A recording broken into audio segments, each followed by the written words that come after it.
Bonsoir mes amis. Eh bien, je suis heureux d'être de nouveau ici ce soir. La raison pour laquelle j'étais en retard, c'est que oui, comme Frère Neville l'a dit, j'étais en retard. Mais ce qui a causé cela, c'est que l'autre jour à l'église, vous savez, j'ai dit, eh bien, je vais simplement essayer d'éviter les appels et tout. Je ne peux pas faire ça. Donc, je viens de quitter l'hôpital, quelques hôpitaux de Louisville, il y a quelques minutes, des urgences. Donc, c'est pour cette raison que je suis arrivé un peu en retard. Je suis arrivé juste à temps pour être ici. Alors, et puis ma femme m'avait, je crois, appelé pour m'en parler. Je crois que Sir Raddle allait être ici ce soir. Et elle aussi, elle était malade. Alors, ça me fait vraiment de la peine d'apprendre ça. Et j'ai quitté mon cousin à Louisville. Je viens de le conduire à Christ. C'est une bonne chose. Et c'était une maladie horrible. C'est la maladie de Hodgkin. Et il pouvait mourir d'un moment à l'autre. Je crois que le Seigneur l'a guéri pendant la nuit. Il en est de même pour le petit-fils de frère Jim Winesheart, qui est alité là-bas avec la même chose, à l'hôpital des vétérans, et la maladie de Hodgkin qui se développe autour du cœur et de la cage thoracique. Alors vous savez un peu ce que ça veut dire. Ils ne peuvent rien faire à ce sujet, mais ils savent que leur seul espoir, c'est Dieu. Je devrais vraiment aller à Milltown ce soir. Basti Rogers, vous vous en souvenez, il fréquente notre assemblée. Beaucoup d'entre vous connaissent frère Rogers. Il est dans un état grave. Toute la journée, il a demandé que j'aille le voir. Et la petite Georgie Carter, là-bas, a découvert, elle a été guérie il y a environ 12 ou 14 ans. Elle était restée couchée sur un lit pendant 9 ans et 8 mois. Elle ne s'était jamais levée de ce lit. Et là-bas, une fois, j'avais prié pour elle quelquefois. Un soir, je suis sorti et j'étais quelque part en train de prier. Et le Seigneur est descendu, une petite lumière qui brillait à travers un buisson de cornouiller. Il a dit, va du côté de chez Carter pour la guérison de Georgie. Elle sera guérie.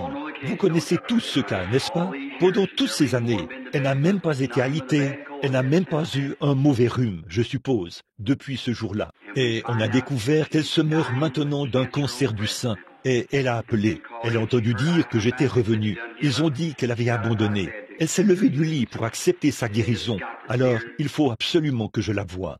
Demain, c'est ma dernière journée ici. Je dois partir. Et là, il y a des piles d'appels, à peu près comme ça. Alors, on ne sait pas quoi faire. On doit simplement faire de son mieux. Mais la chose principale, comme le frère l'a dit, la chose principale à faire, c'est qu'il faut tout abandonner pour avoir sa communion avec Jésus-Christ. Tout abandonner. Parce que, après tout, on se met à s'observer les uns les autres. Et là, on s'éloigne de Christ. Voyez-vous, je préférerais passer beaucoup de temps à communier avec lui afin de pouvoir aider les autres. Pas vrai? Alors, c'est bon d'être ici ce soir pour cette petite réunion de prière pour laquelle nous nous rassemblons ici le mercredi soir. Et j'avais oublié de lui dire que j'allais enseigner ce soir.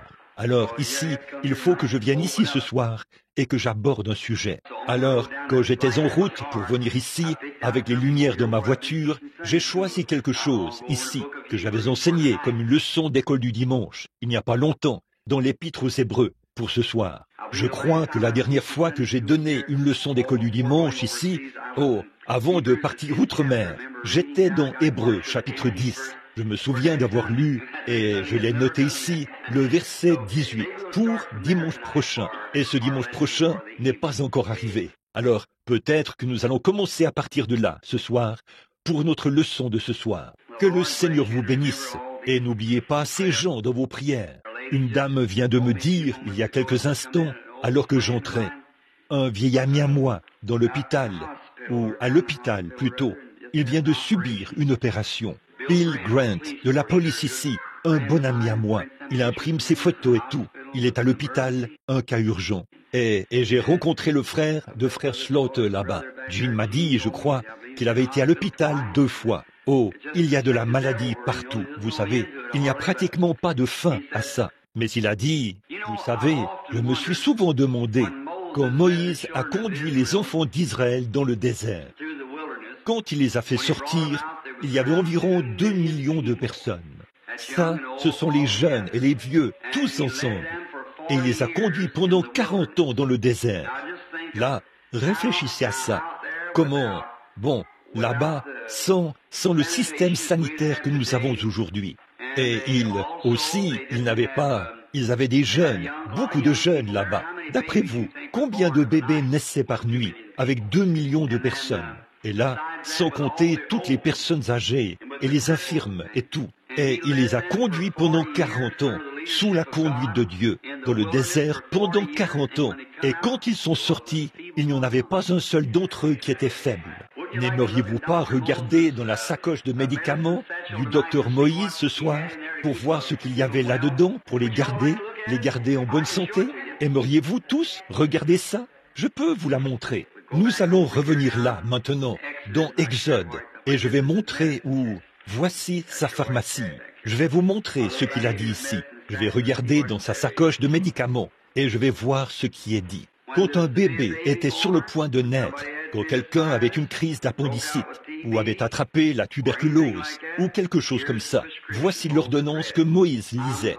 Je suis l'Éternel qui te guérit. C'est la seule chose qu'il avait. Je suis l'Éternel qui te guérit. Eh bien, c'est la seule chose qu'il avait. Ah oui, c'est suffisant, n'est-ce pas? Moïse a dit, maintenant l'Éternel est celui qui t'a guéri. Ils ont simplement prié pour cette personne et elle a été guérie. Et savez-vous, une autre chose qui est arrivée pendant cette période passée dans le désert? Ils n'avaient même pas besoin de chaussures neuves quand ils sont sortis. Et leurs vêtements ne s'étaient même pas usés. 40 ans dans le désert, avec un seul médicament, une seule ordonnance. Je suis l'Éternel qui guérit toutes tes maladies. Et il l'a fait, parce qu'ils l'ont pris au mot. Et ils ont été délivrés de toutes. Souvenez-vous, là, ils avaient été enseignés. Ils avaient été avec les Égyptiens, qui étaient les gens les plus intelligents. Aujourd'hui, nous n'avons pas de médecins aussi intelligents qu'ils l'étaient. En effet, il y a des choses qu'ils ont faites qui montrent que nous n'en sommes pas encore arrivés là, dans le domaine de la science. Par exemple, les Égyptiens ont construit, il y a seulement quelques jours, je suis passé près du Sphinx, là, pour voir combien grosse était cette chose. Et ces pyramides, eh bien, là-haut, d'une hauteur d'un pâté de maison, dans les airs, il y a des tonnes, il y a de gros blocs de pierre là-haut, presque aussi gros que ce tabernacle. Aujourd'hui, ils ne pourraient pas les placer là-haut, même s'il le fallait. Donc, ils l'ont fait par un moyen quelconque.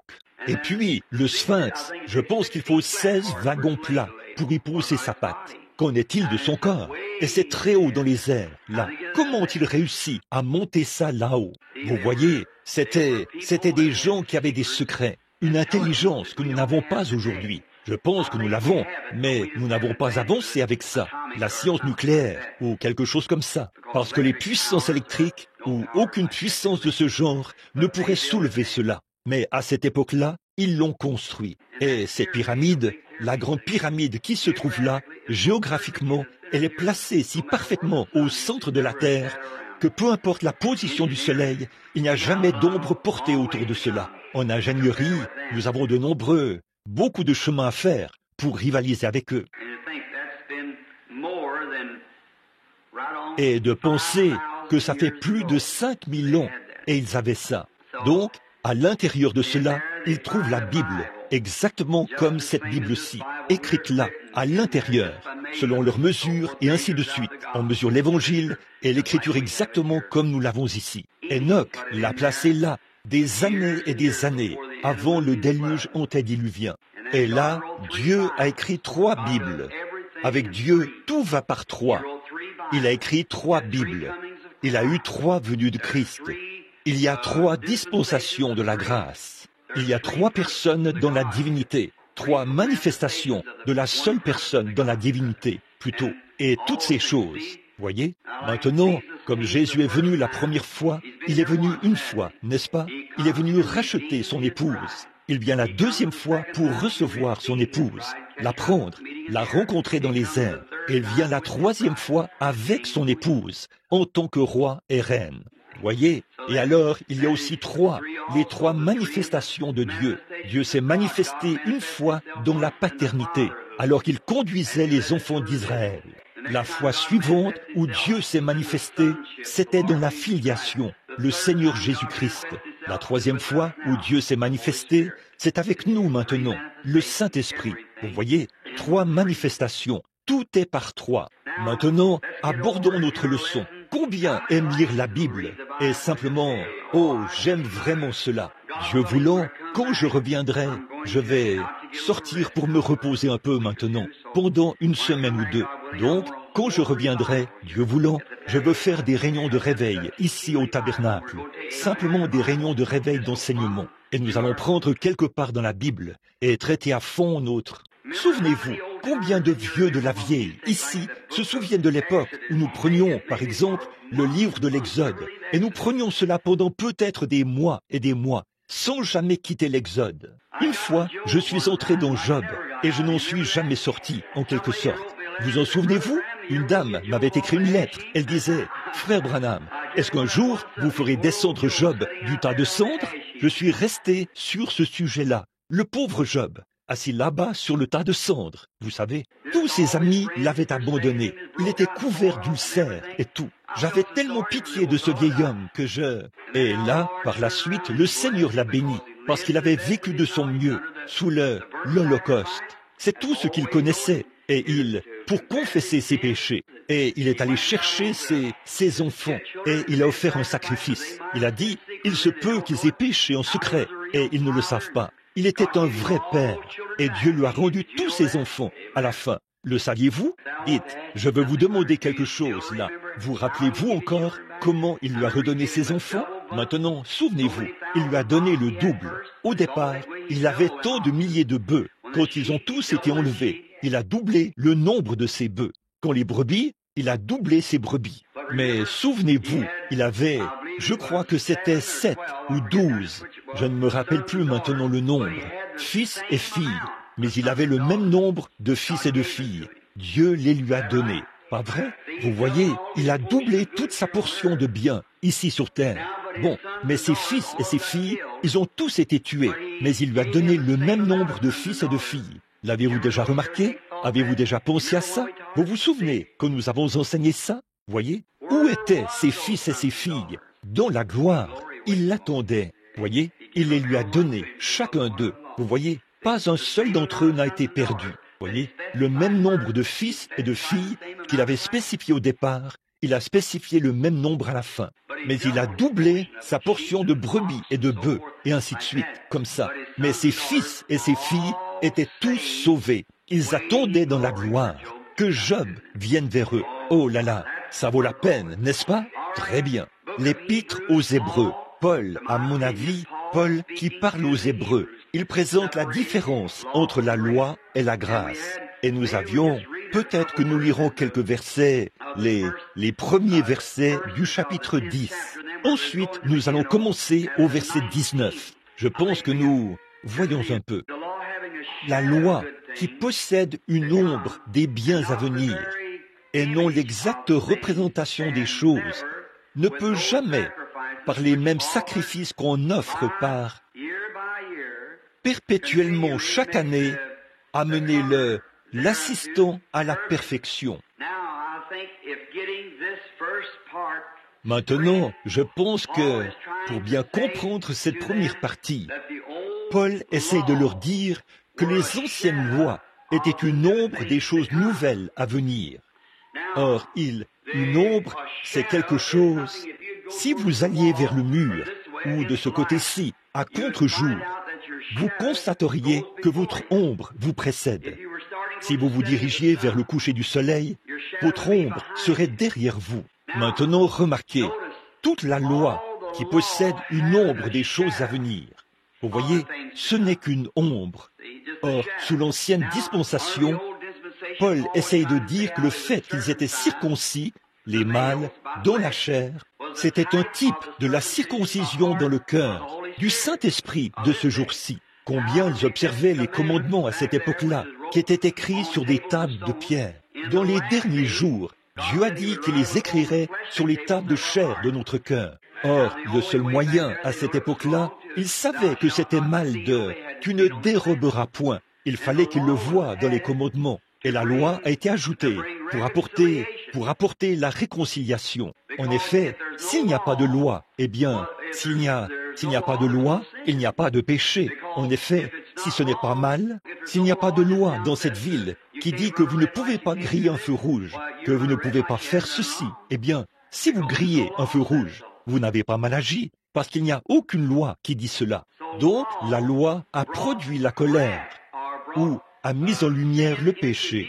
Vous voyez, il faisait toutes ces choses avant la loi. Et ce n'était pas des péchés, parce qu'il n'y avait aucune loi qui déclarait que c'était des péchés.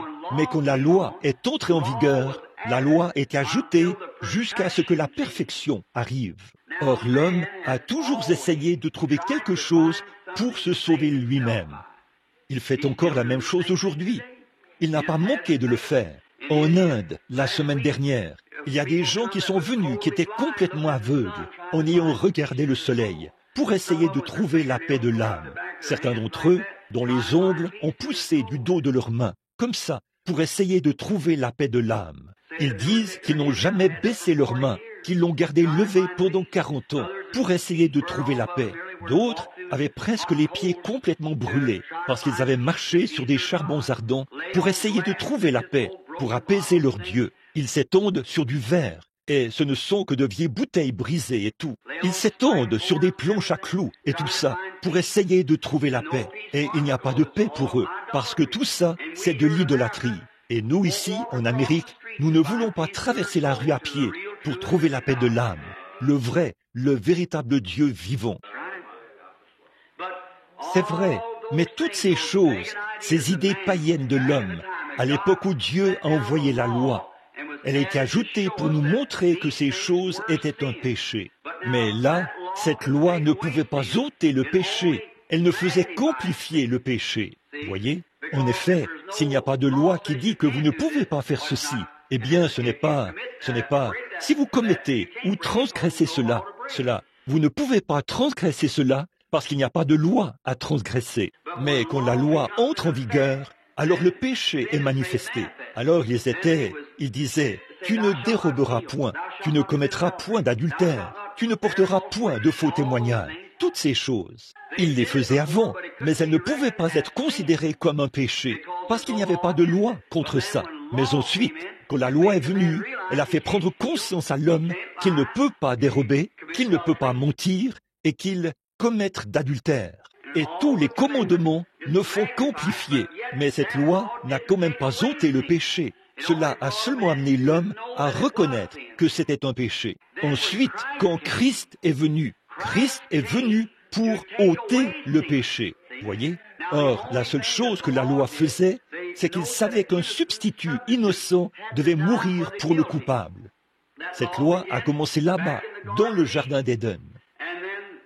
Et puis, là, ils offraient une brebis ou un taureau ou quelque chose. Ils le tuaient, ils jetaient le sang sur l'autel, et ainsi de suite, parce que c'était la couverture ou l'offrande d'un substitut. Mais ça ne pouvait jamais ôter le péché, parce qu'il n'y a pas assez de force dans la vie d'un animal pour faire l'expiation d'une vie humaine, parce que la vie humaine est supérieure à la vie animale. Maintenant, nous voici assis ici ce soir. Nous sommes probablement des Allemands, des Irlandais, et ainsi de suite. Quelques gens de couleur. Peu importe s'ils sont noirs, blancs, jaunes, ou quelle que soit leur couleur, chacun de nous est venu d'une seule personne. Voyez, c'est prouvé par la science que vous pouvez aller au fin fond de l'Afrique et y trouver l'homme le plus noir qu'on puisse trouver. Et si vous étiez malade, il pourrait vous donner une transfusion sanguine. Votre sang est exactement comme le sien. Ou vous pourriez aller en Chine, chercher l'homme le plus jaune qu'il y ait en Chine, et il pourrait vous donner une transfusion sanguine. Voyez? Ou l'homme le plus brun qu'il y ait en Inde pourrait vous donner une transfusion sanguine. Dieu, par un seul sang, a fait toutes les nations, tous les peuples. Mais il n'y a pas de comparaison possible entre un seul animal au monde et le sang humain. Voyez, le sang animal, chaque sang est différent, mais le sang humain est le même. Eh bien, si cela ne dément pas l'idée de certaines de ces personnes qui parlent et qui enseignent à l'école ici, que nous avons évolué à partir de la vie animale. Si c'est le cas, alors l'animal pourrait donner une transfusion sanguine à l'être humain. Mais le sang, la vie humaine, c'est la même chose. Mais la vie animale, certains d'entre eux sont comme un serpent. Il est à sang froid. Un poisson, il est à sang-froid. Mais bon, l'ours, le wapiti ou le chien ou le cheval, ils ont un sang différent. Ni l'un ni l'autre, aucun d'eux ne pourrait donner une transfusion sanguine à l'autre, parce qu'ils sont tous différents. Mais l'être humain, c'est pareil. Alors, par l'offrande de sang animal, c'était seulement un substitut sous la loi, jusqu'à la venue de Jésus, qui n'était né d'aucun homme. Aucun homme sur cette terre n'était son père. Il avait une mère, et sa mère était une vierge, la Vierge Marie, une jeune fille d'environ 18 ans. Et le Saint-Esprit l'a couverte de son ombre, étant Dieu le Père lui-même. Et il a créé, celui-là même qui a créé le monde par la parole. Il a simplement parlé. Vous savez, dimanche, nous avons abordé cela. Quand Dieu parle, il doit en être ainsi. Il n'y a absolument aucun moyen d'y échapper. Dieu dit qu'il y est, et il doit en être ainsi. Rien, la parole elle-même. Et la parole était une pensée. Dieu, quand il, avant, une parole est l'expression d'une pensée. Dieu l'a pensée dans son esprit et l'a créée par la parole. Et nous avons la foi dans notre cœur, la foi de Dieu dans notre cœur. Et nous pouvons voir cela clairement. Cela devient une foi. Et ensuite, nous prononçons la chose. Et elle commence à exister. La même chose, parce que la pensée de Christ est dans l'homme. C'est ce qui produit les guérisons et tout. Quand vous recevez cette révélation parfaite, c'est ce que vous faites. Alors, vous savez comment marcher. C'est ça. Parce que ça, c'est la marche chrétienne. Bon, mais le sang des animaux n'ôtait pas le péché. Alors, quand Jésus est venu, étant Dieu lui-même manifesté en chair, son sang ne venait pas du sang d'un autre homme. Chacun de nous, chaque prophète, chaque grand homme, c'était du sang humain. Mais cet homme avait du sang divin. Dieu lui-même a créé la cellule sanguine. Et la personne, vous venez d'une seule cellule sanguine. Si jamais vous regardez ça avec une lentille, je l'ai fait il y a quelques semaines. Et la reproduction des animaux, de sorte que vous, ou du bétail, il y a des dizaines de milliers de germes là-dedans. Et ces germes, de petites cellules sanguines, se joignent. Et dans ça, dans l'être humain ordinaire. Mais dans ce cas-là, Dieu lui-même a créé cette cellule sanguine, sans aucune intervention humaine. Et de là est sorti son propre Fils, Jésus-Christ, en qui Dieu lui-même a habité, faisant de lui Emmanuel sur la terre. Voilà le tableau. C'est ce que vous devez croire pour être sauvé. Et alors, Jésus, gratuitement, il n'avait pas à le faire, mais gratuitement, avec l'amour dans son cœur pour son prochain. Il est mort au calvaire et a versé ce sang avec les péchés du monde sur lui. Il a porté nos péchés au calvaire sur lui-même. Or, il ne s'agit pas de ce que je peux faire. La question n'est pas de savoir si je suis bon ou pas. La question est de savoir si lui, il était bon. Je ne pourrai jamais être assez bon pour y arriver. Vous ne pourrez pas être assez bon pour y arriver. Si jamais vous y arrivez, vous vous tiendrez là par les mérites de Jésus-Christ. Je vais vous dire ça maintenant, parce que vous ne pouvez rien faire d'autre. Mais Dieu a transféré tous nos péchés sur lui, et il est mort. Et parce qu'il est mort pécheur, la Bible dit, son âme est allée dans le séjour des morts. C'est vrai. Et pendant qu'il était là, il a prêché à ceux qui étaient en prison, qui ne s'étaient pas repentis lorsque la patience se prolongeait au jour de Noé. Mais il n'était pas possible qu'il laisse son corps voir la corruption, ni qu'il abandonne son âme dans le séjour des morts. Et le troisième jour, il est ressuscité pour notre justification. Cela nous montre que, comme nous confessons la foi que nous avons en lui, et que nous sommes nés de nouveau de l'Esprit, qu'aussi sûr qu'il est sorti de la tombe, nous ressusciterons aussi à sa seconde venue. Oh, quelle espérance parfaite! Oh, quand on voit les religions du monde et leurs superstitions, et ensuite on voit que notre salut est notre ferme espérance, fondée sur un principe fondamental. Tous les démons de l'enfer ne peuvent ébranler cela. On peut les voir déployer leur beauté. La religion bouddhiste est une belle religion. La religion hindouiste est une belle religion. Mais frères, ils sont aussi dépourvus de la vie qu'il est possible de l'être. Où se trouve la vie? La vie se trouve dans le sang. Le sang, c'est la vie. Et c'est le seul homme qui pouvait verser le sang qu'il faut, parce qu'il était le sang de Dieu lui-même.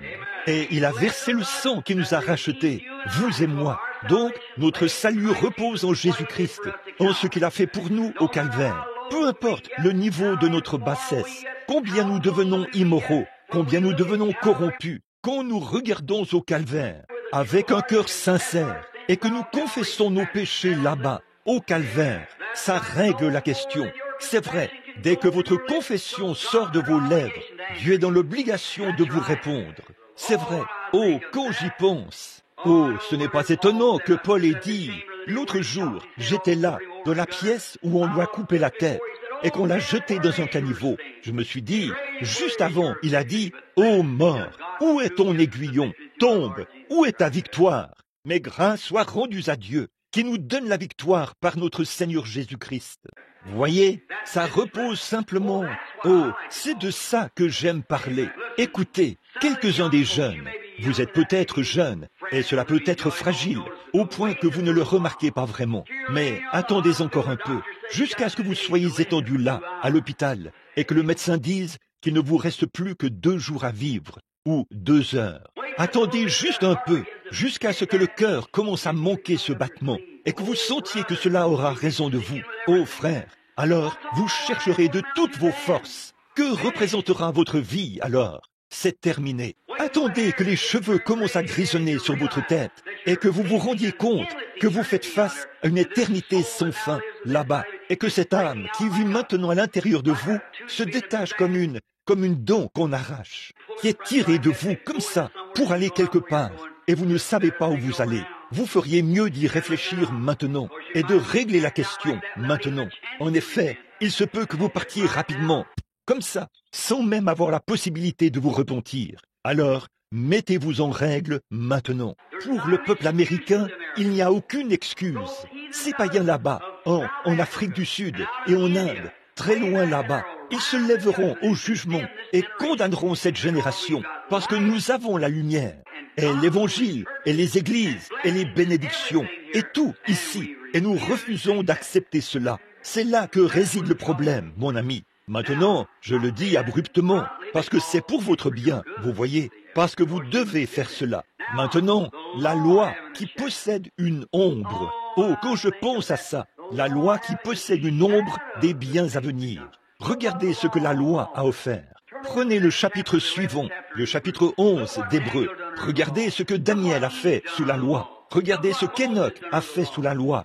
Regardez ce que Moïse a fait sous la loi. Alors, s'il ne vivait que dans l'ombre de l'expiation, qu'est-ce que l'Église chrétienne devrait faire aujourd'hui avec la réalité de la résurrection du Seigneur Jésus-Christ? Où sommes-nous ce soir, mes amis? Je vous le dis, cela devrait amener chaque chrétien à resserrer son armure. Là, le livre dit, revêtez-vous de l'armure complète de Dieu. Assurez-vous d'apporter la cuirasse, le casque, le bouclier et toutes ces choses. Paul a comparé cela à un soldat qui part au combat et quand l'ennemi arrive avec ses ruses, levez votre bouclier et allez à sa rencontre. Maintenant, si la loi a pu produire cela, qu'est-ce que la réalité du sang de Jésus-Christ devrait produire? Quand une lettre morte fait ça, qu'est-ce que la force de la résurrection, la puissance et l'esprit du Seigneur Jésus-Christ devraient produire? Maintenant, nous devrions venir à l'Église avec le plus grand respect. Nous devrions entrer dans l'Église comme de vrais saints de Dieu. Nous devrions avancer, prendre notre position et garder notre pensée fixée sur Christ. Nous devrions abandonner tout ce qui est du monde, comme ça. Et si vous êtes vraiment né de nouveau, ceci peut être un peu tranchant là, mais vous savez qu'ici, c'est la maison de correction. Si vous êtes vraiment né de l'Esprit de Dieu, c'est là que se trouve votre cœur. De toute façon, c'est ce cœur. Vos pensées sont ancrées là-bas. Voyez, si jamais vous êtes, Jésus a dit, celui qui écoute mes paroles et qui croit à celui qui m'a envoyé a la vie éternelle. Celui qui écoute mes paroles et qui croit. Bon, si vous croyez correctement, si vous le confessez simplement du bout des lèvres, ça ne sert pas à grand-chose. Mais dans votre cœur, si vous croyez que Jésus est le Fils de Dieu, vous ne pouvez pas vivre la même vie que vous avez vécue auparavant. Vous ne le pouvez pas si jamais vous voyez réellement le calvaire. Mais si vous ne faites qu'avancer au hasard, vous ne vous faites que des illusions, c'est tout. Mais quand vous voyez vraiment ce que Jésus était, oh là là, comme j'aimerais prêcher la divinité. la divinité suprême de Jésus-Christ. Si jamais vous pouviez prendre conscience de qui il était et de ce qu'il a fait pour vous, hommes et femmes, vos cœurs se fondraient au-dedans de vous et vous seriez prêts à vous débarrasser des saletés afin de vivre pour lui. Oh, comme c'est merveilleux! Et quelle personne il était! Si vous prenez conscience que Dieu lui-même s'abaisse, qu'il se dévoile, qu'il descend jusqu'à ce qu'il puisse entrer dans votre cœur. Quand Dieu le Père, sous la forme d'une grande nuée, s'est placé au-dessus des enfants d'Israël, et quand il s'est installé sur la montagne ce matin-là pour écrire la loi, eh bien, même si un animal touchait la montagne, il devait être percé d'un dard. Ce n'est que par la sanctification qu'il a fait monter Moïse. Il a placé Aaron tout en bas, au bas de la colline, pour surveiller et monter la garde, afin que rien... Et quand cette colonne de feu s'est posée sur cette montagne, les éclairs ont surgi et le tonnerre a grondé. L'obscurité s'est installée. Quand Jéhovah Dieu, le Créateur de toute l'éternité, s'est installé au sommet d'une montagne qu'il avait créée lui-même. L'épaisseur des nuages, les éclairs qui surgissent, la terre qui tremble, au point que ces Israélites qui étaient là-bas dans le camp, avec un sacrifice sanglant autour d'eux, ont dit que Moïse parle et non Dieu, de peur que nous ne mourions. Pensez-y, ce même grand être tout-puissant s'est humilié et s'est dévoilé, et il est entré dans un corps de chair que n'importe quel homme pouvait toucher avec ses mains. Qu'est-ce qu'il fait? Il revendique son chemin, essayant d'entrer dans l'homme. Puis, après, il est allé offrir son propre sang, alors qu'aucun autre sang ne pouvait faire l'affaire. Ce n'est pas étonnant qu'il ait été le prix inestimable venant du ciel. Ce n'est pas étonnant qu'il ait été le roi de tous les rois, quand il s'est voir dévoilé, qu'il est descendu et qu'il s'est soumis aux mains de l'homme pécheur pour être battu, qu'on crache sur lui, qu'il soit meurtri, pendu à la croix et meurt. Quand il se tenait là, quelqu'un a dit, quand il a dit, je pourrais appeler mon Père, et il m'enverrait 10 légions d'anges, mais mon royaume n'est pas de ce monde. Et là, ces foules ont dit, qu'il soit mis à mort, qu'il soit mis à mort. Pourquoi ne s'est-il pas retourné pour dire que vous soyez mis à mort? Voici la raison pour laquelle il ne pouvait pas le faire, mes amis. Regardez ça, c'étaient ses propres enfants. De penser que les enfants d'un homme réclament le sang de leur papa. Si mes enfants criaient pour avoir mon sang, je ne pourrais dire que « prenez-moi ». S'il refusait de le faire, il perdait son enfant, sa création même, ses êtres humains, et c'était eux qui réclamaient son sang. Pouvez-vous imaginer les enfants qui réclament le sang de leur père? C'est pour ça qu'ils ne pouvaient pas dire non. S'il avait dit non, ils étaient perdus. Je mourrais volontiers pour mes enfants, et n'importe quel autre père le ferait. Regardez ce qu'il était, ses propres enfants qui réclamaient son sang. Et la justice de la loi exigeait le sang, et le sang des brebis ne pourrait pas le faire. Le sang des boucs ne pourrait pas le faire. Le sang du bétail ne pourrait pas le faire. Mais il fallait que le sang de Dieu lui-même le fasse. Et Dieu a été fait chair. Il a vécu ici sur terre. Cette grande personne qui faisait retentir son tonnerre au sommet du mont Sinaï était ici en chair à ce moment-là. Ensuite, il a purifié le chemin pour qu'il puisse venir vivre dans votre cœur. Et maintenant, ce même esprit qui a fait retentir son tonnerre sur le mont Sinaï vit dans le cœur humain. Comme c'est merveilleux. Oh, ça devrait faire tressaillir chaque cœur, rien que d'y penser. Maintenant, pour aller rapidement, Paul continuait au verset 5 et 6 ici. Nous essayons de nous rendre au verset 19. Alors, nous pouvons nous dépêcher. Les versets 5 et 6 et ainsi de suite. Il parlait de la façon dont les lois préfiguraient, que dans l'Ancien Testament, nous avons vu ça l'autre jour. Oh, il y a quelques mois, c'était à l'école du dimanche. L'homme est sous l'emprise du péché. Disons qu'il avait commis adultère, ou qu'il avait volé, ou qu'il avait violé le sabbat, ou un autre commandement. Alors, il devait prendre un agneau. Il devait amener cet agneau chez les anciens. Et eux, ils devaient examiner cet agneau. L'agneau devait être irréprochable. Il devait être sans défaut. Regardez la signification ici. L'agneau devait être irréprochable pour une personne qui n'était pas sans reproche. Amen. J'espère que vous le voyez. Oh là là, je me souviens d'une petite histoire Je ne sais pas si je vous l'ai déjà raconté ou pas. Ce n'est qu'une petite histoire inventée, comme ça. Là, sous la loi, si la vieille maman cheval avait un petit poulain et qu'il était un mulet, vous savez, et que ses oreilles étaient rabattues, et ses genoux cagneux, et oh, il louchait, quel horrible mulet à voir. Eh bien, ce mulet, s'il pouvait se regarder, il dirait, oh là là, quand le maître viendra, il me tuera, parce que il ne me nourrira pas. Je ne suis pas digne de vivre. Regarde-moi, quel horrible gâchis je suis. Mais si la mère pouvait répondre au petit, elle dirait, un instant, mon chéri, tu peux vivre parce que tu es mon premier et tu as un droit d'aînesse. Là, quand le maître viendra et qu'il te verra dans cet état, il devra retourner chercher un agneau sans défaut et le tuer pour que ce mulet qui a l'air infirme puisse vivre.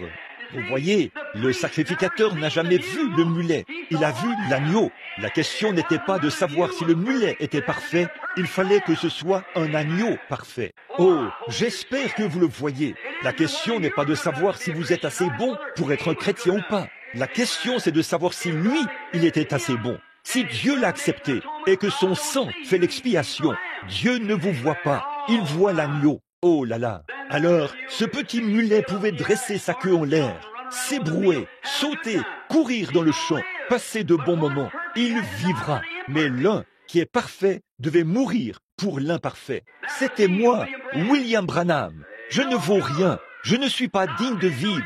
Je suis digne d'aller en enfer. Né dans une famille pécheresse, élevé comme un pécheur. Je ne vaux absolument rien. Il n'y a rien de bon en moi. C'est vrai. Mais un jour, j'ai accepté. Alléluia. Quand Dieu abaisse les regards vers Christ et que Christ a pris ma place là, Dieu ne me voit pas. Il voit celui qui est parfait. Donc, tant que je suis ici, en lui, je suis alors amené à la perfection, pas par moi-même. En lui, pas ma perfection. Je n'en ai pas du tout. Vous n'en avez pas du tout. Mais c'est sa perfection. Par conséquent, Jésus ne s'est pas trompé quand il a dit « Soyez donc parfait, comme votre Père Céleste est parfait. » Et comment un être humain pourrait-il être parfait? Il pourrait être parfait par sa foi parfaite, en se reposant en lui et dire « Il a payé le prix pour moi. Jésus a tout payé et je lui dois tout. » Le péché avait laissé une tache cramoisie. Il l'a lavée et rendue blanche comme neige. Oh, ça fait de nous tous des méthodistes qui poussent des cris, n'est-ce pas? Quand on y pense, je crois en cela. Je crois à une expérience à l'ancienne mode qui vous fait pousser des cris. Oui, monsieur, si les enfants reçoivent la bonne sorte de vitamines, ils se sentent toujours bien, vous savez ce que je veux dire. Nous avons besoin de vitamines spirituelles dans les églises aujourd'hui. Ne pensez-vous pas? Ça me rappelle un fermier, une fois. Il avait une vieille petite. L'un des fermiers, il avait une grange et il avait tout l'équipement agricole qu'il faut, dont il avait besoin pour faire son travail. Des tracteurs et tout. Mais il était trop paresseux pour cultiver sa terre. Alors il a simplement laissé les mauvaises herbes pousser sur sa terre. Et quand l'automne est arrivé, la seule chose à faire, c'était de couper les mauvaises herbes et les mettre dans la grange. Et il y avait un autre fermier. Il n'avait pas une grange aussi belle, mais c'était un homme intelligent et il était actif, il était assidu et il travaillait parce qu'il voulait nourrir son bétail. Il a récolté du bon trèfle et de la luzerne et il a mis cela dans sa grange. Dans les deux fermes, il y avait un petit veau né chaque année. Cette année, et là le petit veau là-bas dans l'autre grange. Il fallait qu'il se nourrisse de mauvaises herbes, mais il avait une belle grange. Et l'autre petit veau, sa grange ne valait pas grand-chose, mais il avait quelque chose à manger. Ça me fait penser à certaines de ces églises, là. On voit ces endroits grandioses, immenses, très hauts et splendides, vous savez, avec des orgues à tuyaux de $1000, de milliers de dollars, je veux dire, et des fauteuils rembourrés et tout. Mais y a-t-il quelque chose à manger? C'est ça qu'il faut voir. Vous allez dans une petite mission quelque part, vous savez, et il se peut que vous trouviez beaucoup de choses là-dedans, vous savez, des vitamines spirituelles. Dieu a ces vitamines pour vous aider. Remontez votre esprit, vous revigorez un peu. Ça, c'est la prédication de l'Évangile. Alléluia. Si cela ne revigore pas l'Église, il n'y a rien qui puisse le faire. La foi vient de ce qu'on entend, et ce qu'on entend vient de la parole.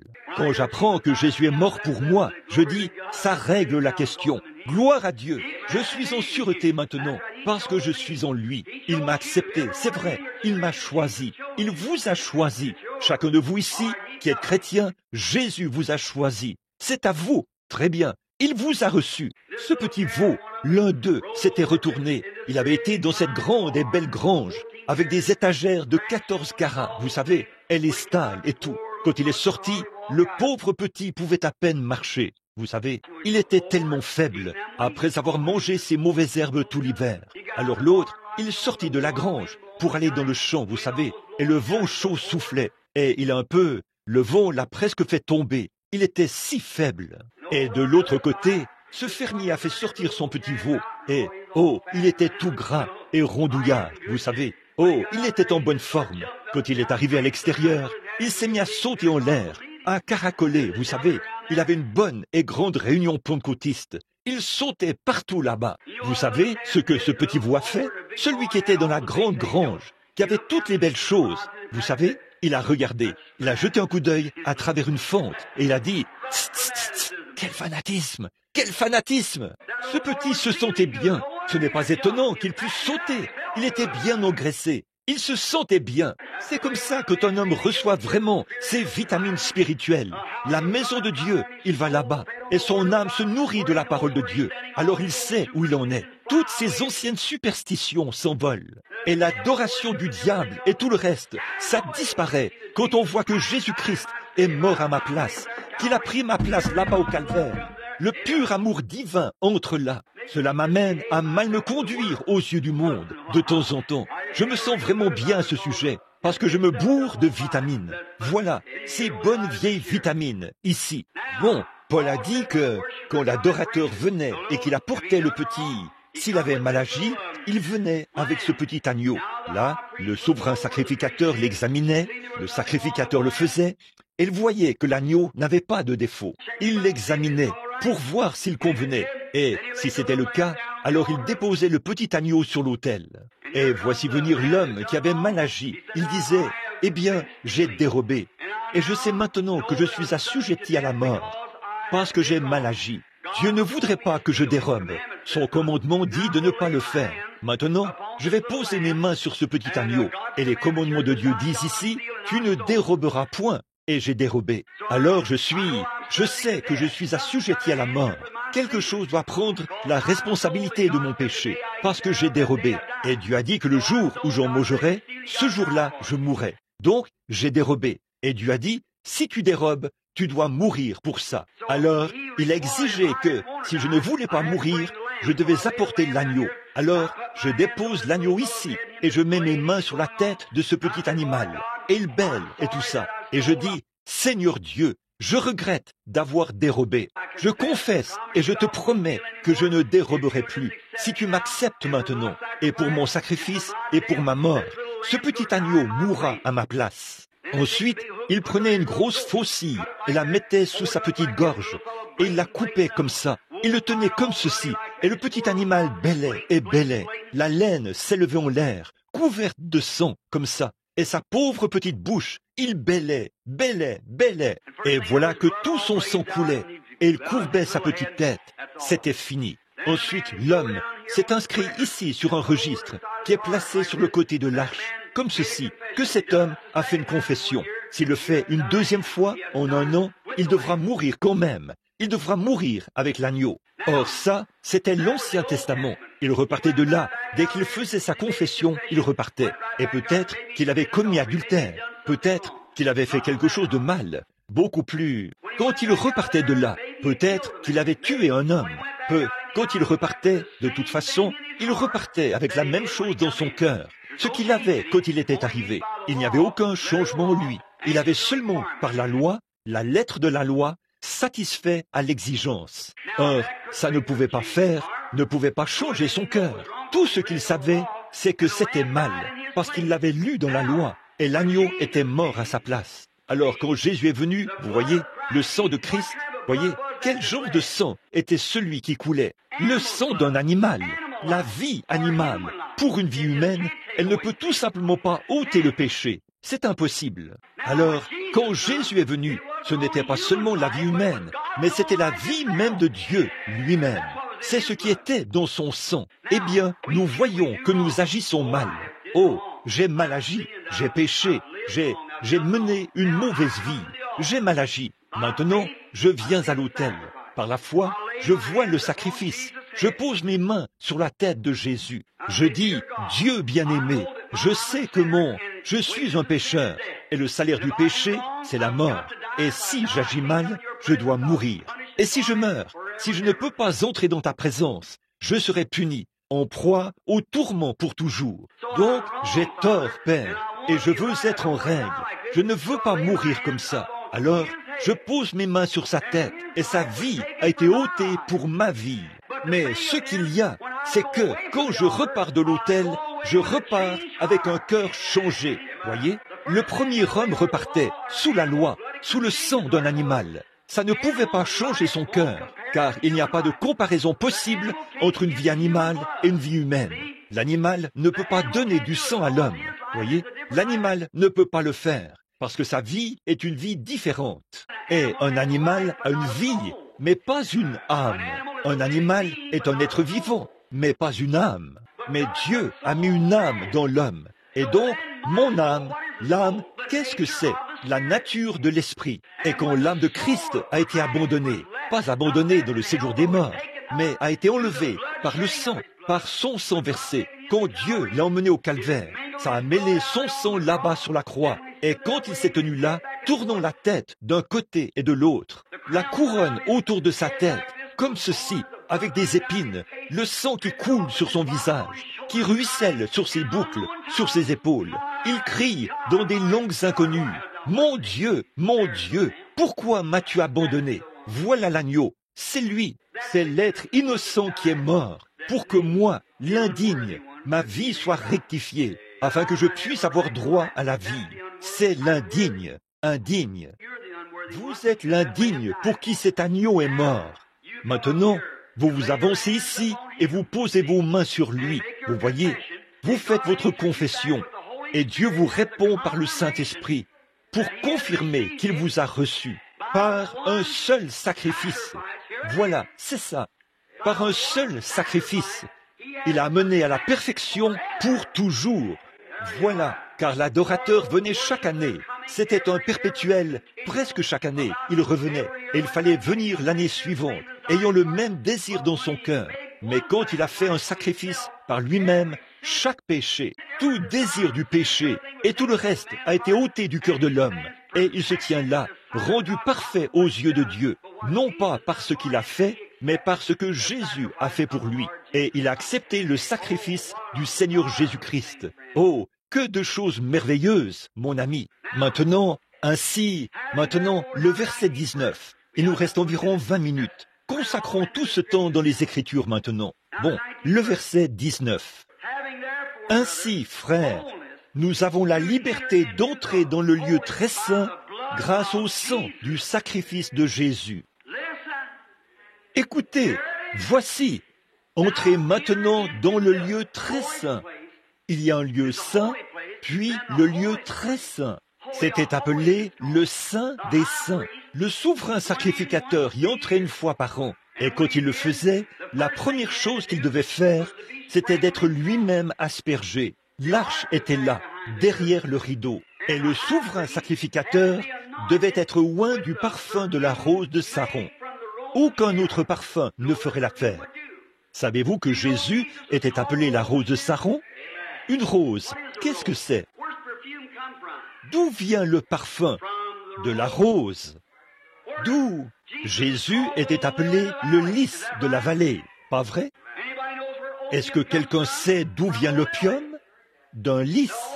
L'opium provient du lys. Et à quoi sert l'opium? L'opium soulage la douleur.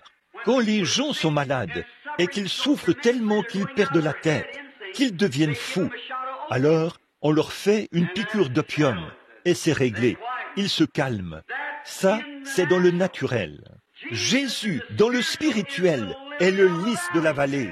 Et quand vous en arrivez au point où vous ne pouvez plus vous supporter et que la vie ne signifie rien pour vous, Dieu a une piqûre d'opium pour vous, tirée du lys de la vallée, qui soulage tous vos problèmes. Ils sont tous partis. Vous n'avez pas besoin de vous enivrer en buvant du whisky pour soulager vos problèmes. Ils reviendraient tout de suite. Mais venez boire une gorgée d'opium du lys de la vallée. Et ils sont finis pour toujours. Advienne que pourra. Si vous vivez, si vous mourrez, si vous êtes ceci ou cela ou autre chose, rien ne vous sépare de l'amour de Dieu qui est en Jésus-Christ. On ne promet pas aux chrétiens une vie facile, mais on leur promet la grâce suffisante pour chacun de leurs besoins. Amen. Dites donc, je crois que je me sens religieux en ce moment. Pensez-y. Oui, monsieur. En effet, quand je suis là et que je me pose des questions, que je regarde ici et que je vois ceci qui se passe, cela qui se passe, mais je me dis, un instant, oh là là, voyez, voilà le lys de la vallée. Maintenant, l'odeur, qu'est-ce qu'elle fait? Une odeur, les femmes se mettent du parfum pour être agréables. Et parfois, les hommes se mettent une lotion après rasage, comme ça, afin que les odeurs nauséabondes vous quittent. Quand vous êtes en présence de quelqu'un, avec des odeurs corporelles ou quelque chose du genre, le parfum sert à enlever cette odeur, afin que vous, en présence de la personne, que vous ne sentiez pas très mauvais. C'est insupportable. C'est ce que les parfums ou le savon contient du parfum. Et vous vous lavez avec du savon ou le talc ou quoi que ce soit d'autre. C'est pour ça qu'on les utilise. Maintenant, remarquez, Amen, je me sens bien. Regardez, Jésus a dit, vous voyez, il était la rose de Saron. Et il était offert à Dieu comme une agréable odeur. Et ceci, et alors, quand nous devenons insupportables devant Dieu, et si, pardonnez-moi cette expression, si puants, vous voyez que nos péchés et tout sont si graves et si répugnants, alors nous venons au calvaire, et où un lys ou n'importe quelle fleur, avant qu'un parfum puisse être fabriqué. Prenez une fleur, elle est magnifique, un gros lys du matin, ou une rose. La rose de Saron est une fleur magnifique. Pendant qu'elle est vivante, elle est magnifique. Mais pour en extraire une odeur, pour obtenir un parfum, il faut l'écraser. Et on l'écrase et on en extrait le parfum. Vous voyez, Christ, quand il était ici sur terre, il était magnifique. Il a guéri les malades.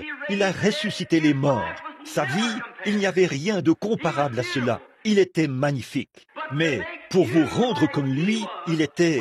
Quand Dieu a baissé le regard, il a dit, « Celui-ci est mon fils bien-aimé, en qui j'ai trouvé mon plaisir. » Il a dit, « Vos sacrifices ne puent au nez, mais celui-ci est celui en qui j'ai trouvé mon plaisir. » Or, il avait trouvé son plaisir. Et pour que Dieu trouve son plaisir en nous, il fallait qu'il soit écrasé au calvaire. Et le péché de ce monde devait faire sortir la vie qui était en lui. Et il est mort en portant les péchés du monde, afin que nous puissions être loin de la rose de Saron. Il était le lys de la vallée. Il était blessé pour nos transgressions, une agréable odeur. C'est par ces meurtrissures que vous avez été guéris. Le lys de la vallée qui nous donne l'opium pour soulager nos maladies et nos douleurs. Quel tableau merveilleux! Or, le souverain sacrificateur, avant de pouvoir entrer dans ce Saint des Saints, la première chose qu'il devait faire, c'était de porter un vêtement confectionné d'une certaine manière. Il ne pouvait pas être confectionné par n'importe qui. Il fallait qu'il soit confectionné par des mains saintes. Cela montrait que nos vêtements... Voilà, je viens tout juste de recevoir cela. Frère, si vous ne portez qu'un vêtement d'église, vous feriez mieux de vous débarrasser de cette chose. Vous ne pouvez pas aller derrière le Saint des Saints. Le vêtement que le souverain sacrificateur portait à l'intérieur, il devait être confectionné par des mains saintes, fait d'une étoffe choisie. Amen. Désigné par Dieu. Voilà, c'est ça. Donc, si vous avez adhéré à l'Église et que vous pensez que tout va bien pour vous, vous avez tort. Voyez, il faut que ce soit une robe choisie par Dieu. Et nos haillons, imbus de notre propre justice, ne seront pas acceptés dans sa présence. Il faut le Saint-Esprit, qui est la robe de Dieu qui habille le croyant, afin qu'il puisse aller derrière le Saint des Saints. Oh, c'est bon, j'aime ça. Ça, c'en était une nouvelle. Je n'en avais jamais avalé une comme ça auparavant. Mais c'est ça, cette sorte-là, c'est la vraie vitamine. Voyez, il faut le Saint-Esprit. Regardez la parabole de... il est allé au souper des noces. Et tout le monde au souper des noces devait porter un certain vêtement. Et là, il a rencontré un homme qui ne portait pas ce vêtement-là. Et il a dit, « Mon ami, qu'est-ce que tu fais ici? Comment es-tu entré ?» Bon, vous voyez, si vous connaissez la parabole, en Orient, là-bas, dans les pays orientaux, quand ils font un mariage, encore aujourd'hui, l'époux doit inviter tous ceux qu'il veut inviter. Et Dieu peut, nul ne peut venir à Dieu ou venir à Christ si Dieu ne l'appelle premièrement. Vous voyez, c'est l'élection de Dieu. Maintenant, soyez bien attentifs. Et puis, l'époux, s'il a donné l'invitation, il doit fournir les robes. Et aucun homme, car il invite des pauvres, il invite des riches, mais pour que chaque homme ait la même apparence, il doit porter le même genre de robe. Le pauvre, que le riche porte. Vous saisissez? Or, quand Dieu donne le Saint-Esprit à un homme pauvre, c'est le même Saint-Esprit qu'il donne à l'homme riche. Vous voyez, ils doivent tous être pareils, afin que lorsqu'ils entrent dans la présence de Dieu, personne ne puisse dire « je suis mieux habillé ». Parce que c'est le même sang, la même grâce, le même Saint-Esprit qui vous fait agir de la même manière. Le riche et le pauvre doivent être pareils. Voilà, c'est exactement la parabole. Remarquez. Et puis, quand ils arrivaient avec leur invitation, les robes étaient distribuées à la porte. L'homme se tenait là, il montrait son invitation, qu'il était arrivé, et il la présentait. C'est ce qu'ils font en Inde, en ce moment. Donc, ils entrent pour participer au mariage. Le portier se tient là, à la porte, l'homme de maison, et vous donnez votre invitation. Oui, monsieur. Il tend la main, prend une robe, juste une robe, et la met sur lui. Il entre. Cela montre qu'il était officiellement invité, qu'il était officiellement accepté, et que maintenant il est un membre. Amen. Voilà. Maintenant, Dieu le Père, le Saint-Esprit, vient vers vous et vous donne une invitation au souper des noces. Voyez? Eh bien, c'est alors à l'époux de fournir les robes. Et il l'a fait par sa propre vie en donnant le Saint-Esprit. Et vous venez à la porte, Amen, avec votre invitation. Jésus a dit, « Je suis la porte de la bergerie ». Et quand vous entrez par le nom de Jésus, vous recevez le baptême du Saint-Esprit. Pas vrai? Vous recevez le Saint-Esprit, puis vous entrez, et vous devenez un membre de la famille de Dieu. Un membre. Vous dites, un membre? Certainement. Vais-je devenir un serviteur? Non, vous ne le serez pas. Vous devenez un membre. Vous n'êtes pas des serviteurs. Vous êtes des fils et des filles. Nous sommes maintenant des fils et des filles de Dieu. Un membre de la famille de Dieu. Oh là là là là. Je vis peut-être dans une cabane, mais j'ai du sang royal. Voilà, un membre de la famille de Dieu. C'est l'Écriture. C'est ce que dit l'Écriture. Quel amour le Père nous a témoigné, vous voyez, pour que nous soyons appelés fils de Dieu. Oh là là, nous voilà les membres. Eh bien, le souverain sacrificateur qui était oint, en entrant, il devait prendre le sang d'un animal avec lui. Sinon, il mourrait. Et une autre chose au sujet de son vêtement. Saviez-vous qu'au bord de ce vêtement, avez-vous déjà su ce qu'il y avait au bord du vêtement? Il avait quelque chose au bord du vêtement. Et c'était de petites choses qui pendaient au bord de la bordure de son vêtement. Et c'était une grenade et une clochette. Et une grenade et une clochette. Et il devait marcher d'une certaine manière quand il entrait. Il ne pouvait pas faire ses pas n'importe comment. Il devait marcher d'une certaine manière. En effet, chaque fois qu'il faisait un pas, ses clochettes devaient jouer en se cognant sur les grenades. Saint, Saint, Saint est l'Éternel. Alors le Seigneur l'entendait s'approcher. Amen. Alléluia. Voilà, Dieu vous entend si vous entrez par la voie pourvue par Dieu quand vous vous approchez, car vous entrez en criant de tout votre cœur. Saint, Saint, Saint est le Seigneur Dieu Tout-Puissant. Là vous entrez quand vous venez en cherchant le Saint-Esprit. Voyez, Saint, Saint, Saint est le Seigneur Dieu Tout-Puissant. Et là, l'Assemblée, le seul moyen pour eux de savoir. Or, si on entrait là sans être habillé exactement de cette manière, l'homme mourrait à la porte. Il n'allait plus jamais ressortir. Il mourrait à l'intérieur s'il n'y entrait pas habillé et oint pour y entrer. Bon, la seule manière pour l'Assemblée de savoir si tout allait bien pour lui ou pas. Oh là là, la seule manière, dont l'assemblée qui attendait pouvait savoir si tout allait bien pour le souverain sacrificateur ou pas. Ils entendaient le bruit de ses clochettes. Il y avait un bruit à l'intérieur. Et c'est comme ça qu'ils savaient si tout allait bien pour lui ou pas. Je me demande si la même chose fonctionne aujourd'hui. Si vous passez près d'une église et que tout est mort et silencieux, je ne sais pas. Mais il fait du bruit, vous savez. Il fait savoir aux gens que Dieu est toujours sur le trône. Dieu exauce les prières. Les gens ont encore le Saint-Esprit. Ils poussent vers Dieu des cris de louange. Ils glorifient Dieu. Ils font beaucoup de bruit. L'Assemblée dit, eh bien, il doit être par ici. Cet endroit est un endroit vivant. Quand nous entrons dans le Saint des Saints et que nous prétendons être chrétiens, il faut qu'il y ait du bruit. Je ne veux pas dire beaucoup d'absurdités. Je veux dire du vrai, du véritable bruit. C'est vrai. Maintenant, regardez bien ici. Ainsi donc, frères, puisque nous avons, au moyen du sang de Jésus, une libre entrée dans le sanctuaire, par la route nouvelle et vivante, non pas l'ancienne loi, quand il s'est réconcilié au travers du voile, c'est-à-dire de sa chair. Et puisque nous avons un souverain sacrificateur établi sur la maison de Dieu, approchons-nous avec un cœur sincère et dans la plénitude de la foi, les cœurs purifiés d'une mauvaise conscience et le corps lavé d'une eau pure.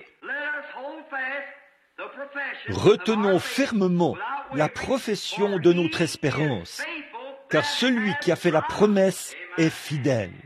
Ça ôte vraiment tout. Oh là là, j'aime ceci. Mais je suppose que nous devons terminer. Mais quand nous nous approchons de Dieu, n'y allons pas en disant, eh bien là, je me demande si tout va bien. Êtes-vous un chrétien? Eh bien, je l'espère. Ce n'est pas comme ça qu'il faut venir. Frères, croyez l'histoire, acceptez-la et naissez de nouveau. Ensuite, avancez-vous avec une foi pure, sachant ceci, que Dieu a promis et que Dieu ne peut pas mentir. Dieu m'a promis la vie éternelle. Si je croyais en son Fils Jésus-Christ, je l'ai cru et il m'a donné la vie éternelle. J'ai fait beaucoup d'erreurs, j'en fais encore, j'en ferai toujours. Mais quand je fais des erreurs, le Saint-Esprit me signale que ce n'est pas bien. Alors, je me repens tout de suite. Seigneur, pardonne-moi, je ne voulais pas faire ça. Aide-moi maintenant. Et je continue à marcher tout simplement. Voilà. En effet, aussitôt que cela sort de mes lèvres, si nous confessons nos péchés, il est juste pour les pardonner. Pas vrai? Alléluia. Le diable dit, sais-tu quoi?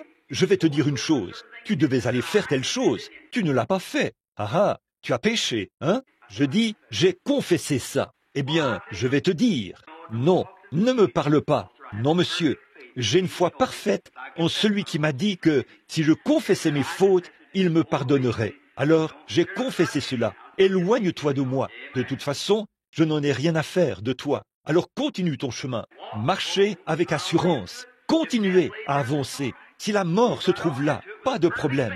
Continuez à avancer jusque-là, en ayant une foi parfaite que Dieu a promis qu'il vous ressuscitera au dernier jour. Oui, monsieur. Comme je vous le disais, je ne sais pas si je vous l'ai dit ou pas. Ici, il y a quelques jours, avant que j'aille outre-mer, j'étais là. Et Jean, je faisais presque comme tu l'as dit. J'essayais de peigner un cheveu qu'il me restait. Ma femme m'a regardé. Elle a dit, chérie, elle a dit, tu ferais mieux de porter un de ces postiches qu'on t'a donné là-bas en Californie. J'ai dit, chérie, je les aime beaucoup, mais j'ai simplement honte de le faire. Elle a dit, oh Bill, tu prends vraiment tes cheveux ont vraiment disparu, n'est-ce pas? J'ai dit, oui, c'est vrai, mais j'ai dit, oh, alléluia. Elle a dit, pourquoi dis-tu alléluia? J'ai dit, je n'en ai jamais perdu un seul. Elle a dit, tu n'en as jamais perdu un seul? J'ai dit, non. J'ai dit, tu vois chérie, je prends de l'âge. J'ai dit, j'ai 45 ans. J'ai dit, je suis un vieil homme. J'ai dit, et je dis, je prends de l'âge. Peu m'importe que je sois chauve ou quoi encore, ça m'est égal, tant que je ne me retrouve pas avec attraper des mauvais rhumes aussi facilement. Oui. Et elle a dit, eh bien, j'ai dit, mais elle a dit, eh bien, elle a dit, mais tu as dit que tes cheveux n'avaient pas disparu. J'ai dit, ils ne le sont pas. Eh bien, et je dis, Jésus a dit, il ne se perdra pas un seul cheveu de votre tête. Voyez, voyez? Elle a dit, veux-te dire, eh bien, j'ai dit, chérie, à la résurrection, quand je redeviendrai un jeune homme, comme je l'étais quand nous nous sommes mariés, des épaules bien droites, pas une seule ride, des cheveux noirs, ondulés. J'ai dit, c'est à ça que je ressemblerai de nouveau. Oui, monsieur, j'ai dit, je n'en perdrai jamais un seul à ce moment-là. Elle a dit, eh bien, où sont-ils? J'ai dit, je vais te demander quelque chose, et alors, si tu me réponds, je te répondrai. Elle a dit, quoi? J'ai dit, où étaient-ils avant que je les aie? Elle a dit, eh bien, je suppose que Dieu avait... J'ai dit, c'est là qu'il les a aussi. J'ai dit, ils y sont encore. Chaque vitamine qui s'y trouvait, chaque cellule de vie qui s'y trouvait, chaque atome qui s'y trouvait, chaque parcelle de pétrole qui s'y trouvait, chaque parcelle de lumière qu'il a fallu pour les faire. Dieu avait cela dans ses mains. Pas un seul d'entre eux n'a péri. Ils sont tous quelque part dans les mains de Dieu. Je regarde, mes yeux s'affaissent. J'ai des poches sous les yeux. J'ai de grosses rides sur le front. Et parfois, je dois presque plisser les yeux pour regarder ma Bible. Et le médecin m'a dit que j'avais une vue parfaite, 10 dixièmes à chaque œil. Mais il a dit, après avoir passé 40 ans, vos globes oculaires s'aplatissent et vous ne pouvez pas lire de très près. J'ai dit, oui monsieur, je le sais. Il a dit, vous n'arrêtez pas d'éloigner votre Bible et d'éloigner votre Bible. Il a dit, après quelque temps, vous la tiendrez loin comme ça. J'ai dit, je vais simplement prendre des lettres plus grosses ou quelque chose comme ça. Il a dit, eh bien, c'est simplement la nature. Je regarde tout là-bas et je peux voir un cheveu sur le bord de l'assiette. Il a dit, eh bien, vous avez 40 ans, monsieur. Il a dit, en fait, vos globes oculaires, tout comme vos cheveux grisonnent, et ainsi de suite. A-t-il dit, il faut que cela arrive. J'ai dit, oui. J'ai regardé tout ça, et je remarque mes épaules, et je me tiens là, les épaules tombantes. J'étais plutôt jeune et athlétique. Je deviens gras maintenant. J'ai 18 kilos entre eux. J'avais les pieds plats au départ, et maintenant, j'ai de la difficulté à marcher. Les maux et les douleurs arrivent. Eh bien, je prends de l'âge, c'est tout. Je n'ai pas besoin de tout ce charme que j'avais, mais je n'en ai rien perdu. Chaque mètre, chaque chose qui se trouvait dans cette peau, qui faisait de moi une personne jeune. Dieu a encore ces choses, c'est vrai. Et cette vieille carcasse, elle se traîne, c'est tout. Au bout d'un certain temps, elle vieillira et sera ridée. Et peut-être que comme tous les autres Harvey le font du côté de ma mère, ils disent que je ressemble à un Harvey. Ils ont tous la tremblote. Vous vous souvenez tous de grand-papa, celui qui a construit l'église ici, vous savez. Il tremblait continuellement, comme ça, vous voyez, et il avait la tremblote. J'ai remarqué ma pauvre maman l'autre jour. J'espère qu'elle n'est pas ici, mais... Oh, je ne sais pas si... Eh bien, de toute façon, elle a commencé à soulever une tasse de café, et la pauvre bougeait comme ça, et ses vieilles mains comme ça, et j'ai regardé les rides qui pendaient. Je me suis dit, oh, miséricorde, je ferais aussi bien de le dire. Elle est assise là, vous voyez. Elle a dit, je ne suis pas... Elle peut le supporter. Mais regardez, j'ai presque eu un coup au cœur. J'ai tourné la tête. Je me suis dit, oh Dieu, combien de fois elle a essuyé mes larmes. Et maintenant, elle a la tremblote. Elle tremble. Je me suis dit, oui, moi aussi, je deviendrai comme ça un jour, si je vis. Mes frères, un de ces jours, les vieilles roues de la vie mortelle s'arrêteront toutes. À ce moment-là, j'irai sur la montagne de Sion pour vivre quelque temps là-bas. Oui, monsieur. Toutes ces choses mortelles. Oh, souvenez-vous, il a dit,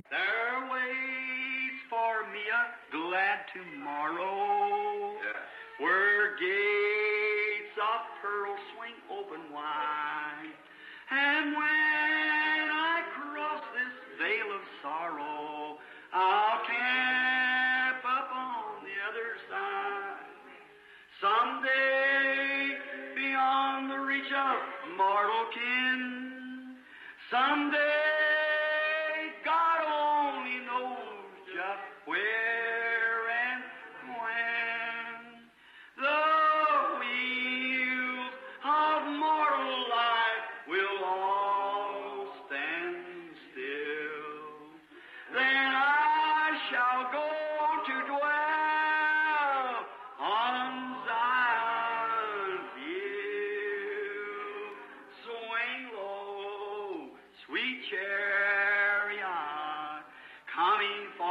carry me home.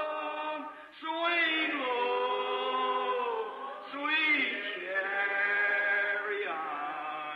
coming for to carry me home. C'est vrai, la brume commencera à descendre sur mon visage. Peut-être que le médecin entrera en courant pour dire « Eh bien, Billy, ta vie est terminée. » Oh là là, je sais que cette vieille chambre noire se trouve là-bas et qu'en un seul battement de cœur, j'y entrerai. Je ne veux pas partir comme un lâche. Je veux m'envelopper dans les robes de sa justice, sachant ceci, que je le connais dans la puissance de sa résurrection. Et un jour, quand il appellera, je sortirai d'entre les morts et je revivrai pour toujours. Connaître Christ, c'est connaître la vie. C'est vrai, peu m'importe. Je ne connais peut-être pas mon alphabet, mais je veux connaître Christ. C'est vrai, je ne connais peut-être pas toute la théologie, mais je veux connaître Christ. Je ne sais peut-être pas ce qu'il en est du président, et s'il est un homme bon ou un homme mauvais. Je veux connaître Christ. C'est vrai, connaître Christ, c'est la vie. C'est vrai, connaître le président et connaître cette autre personne, c'est du prestige. Et connaître des célébrités et tout. Mais ça ne m'intéresse pas.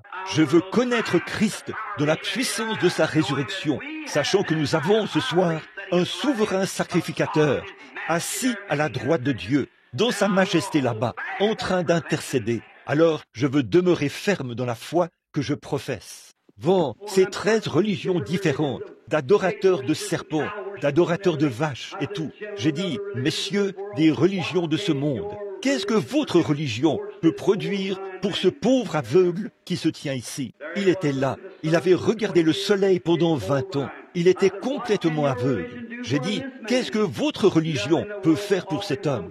Rien d'autre que de lui offrir quelque chose qui tient du mythe, là, qui dit, peut-être qu'un jour Mahomet aura pitié de lui et sauvera son âme. Peut-être vous pensez que s'il continue de regarder le soleil, encore et encore, et qu'il continue de garder la tête dans cette direction, quand il mourra, il sera sauvé. J'ai dit, il n'a rien à offrir, mais le sang de Jésus-Christ, alléluia, peut non seulement lui offrir la vie éternelle, mais il peut le prouver ici même en votre présence. Il peut lui rendre la vue qu'il avait autrefois. J'ai dit, s'il le fait, allez-vous, messieurs des religions de ce monde, alors que des centaines de milliers de personnes, ou presque, avaient entendu ça et s'étaient rassemblées là. Évidemment, je ne pouvais pas atteindre tous les gens, qu'ils entendent cela, parce qu'on ne pouvait pas voir tous les gens. Mais j'ai dit, accepterez-vous Jésus-Christ s'il le fait? Ils ont levé la main, ses mains noires en l'air.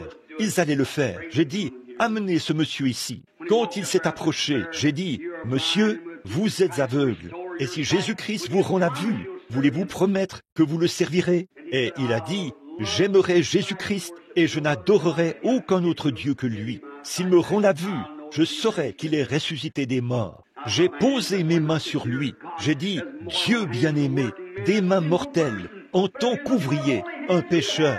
Mais si tu recherches des mains saintes, qui les aurait? Mais je viens par un acte de foi, car tu m'as dit de le faire. Et je ne viens pas pour paraître intelligent ou pour me vanter, mais je viens parce que tu as dit qu'il devrait le faire. Et je crois ta parole. Et maintenant, pendant que des milliers sont ici, qui sont indécis, et ils adorent des idoles et tout le reste, que l'on sache ce soir que tu es le Dieu vivant et vrai, qui a ressuscité Jésus-Christ des morts, en rendant la vue à cet homme. Et l'homme, les larmes coulant sur ses joues, il a dit, « Je vois !» Et il s'est mis à courir à toute vitesse dans le bâtiment en voyant. Oh là là! C'est la grâce infinie de notre Dieu qui, un jour, m'a sauvé. J'étais perdu, là-bas, participant aux courses de chevaux et tout le reste, le dimanche. J'étais perdu, mais maintenant il m'a retrouvé. J'étais aveugle, mais maintenant je vois. Regardez, frères, c'est cette bonne vieille religion du Saint-Esprit. La grâce à mon cœur a appris la crainte, et la grâce a dissipé mes craintes. Avec quelle joie cette grâce est apparue, à l'heure où pour la première fois j'ai cru. Oui, monsieur. Oh là là, après que nous aurons passé 10 000 ans là-bas, brillants comme le soleil, nous n'aurons pas moins de temps pour chanter ses louanges que lorsque nous avons commencé. Oh là là, que de dangers, de labeurs et de pièges j'ai déjà traversé. La grâce m'a mené en sûreté jusqu'à présent, et la grâce me mènera à la maison. Oh là là, comme je l'aime. C'est sa grâce. Rien que je puisse faire, rien que je puisse faire, rien que vous puissiez faire. Mais nous qui venons ce soir, en tant qu'hommes et femmes chrétiens, nous confessons que nous sommes indignes et nous l'acceptons comme nôtre à notre place. Acceptons celui qui... Je sais que, aussi sûr que Dieu l'a accepté et l'a ressuscité, il m'a ressuscité sous une forme figurative, en même temps qu'il a ressuscité Christ. Amen. Oh, je dois m'arrêter. Mais regardez, sous une forme figurative, il m'a ressuscité en même temps qu'il a ressuscité Christ. Il vous a ressuscité en même temps qu'il a ressuscité Christ, car c'était pour notre justification. Regardez, si vous êtes sauvés, vous l'avez. Ceux qu'il a établis ou appelés, il les a justifiés. Ceux qu'il a justifiés, il les a déjà glorifiés en Jésus-Christ. Pas vrai?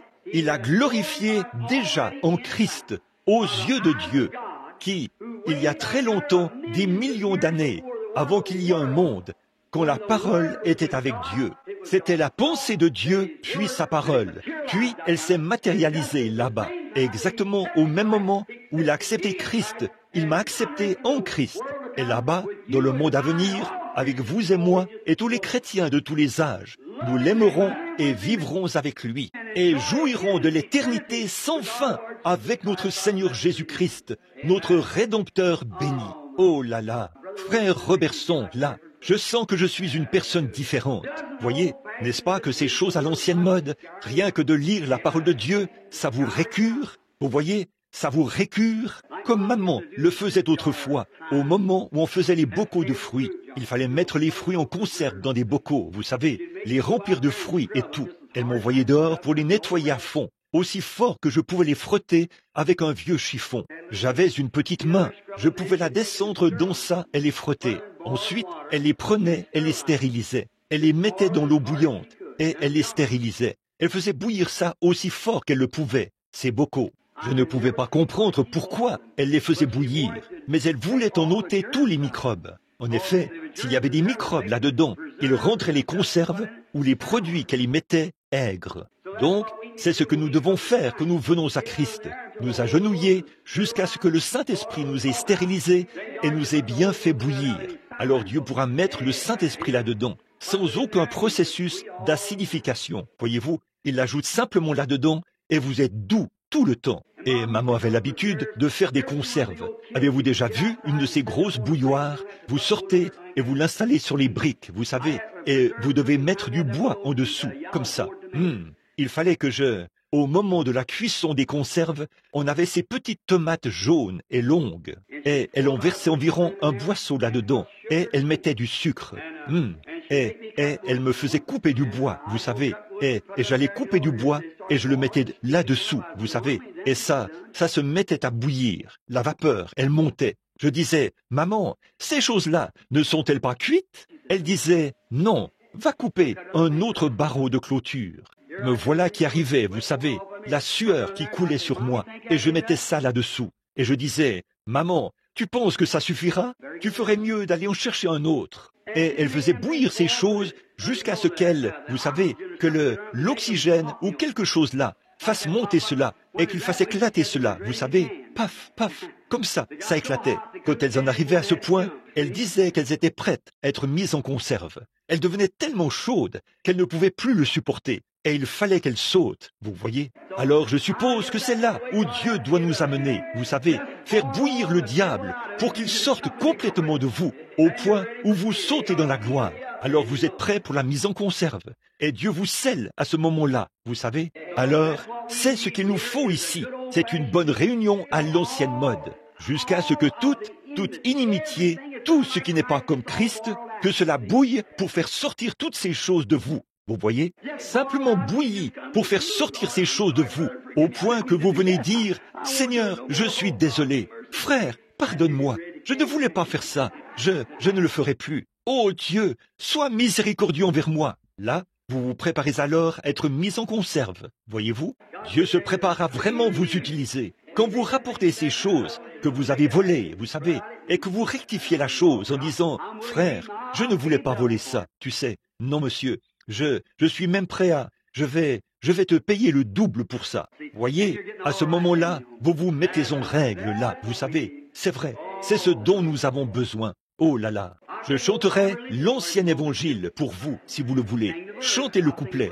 Je chanterai le couplet, alors chantez le refrain. Is the old time Holy Spirit, and the devil won't go near it. That's the reason people fear it, but it's good enough for me.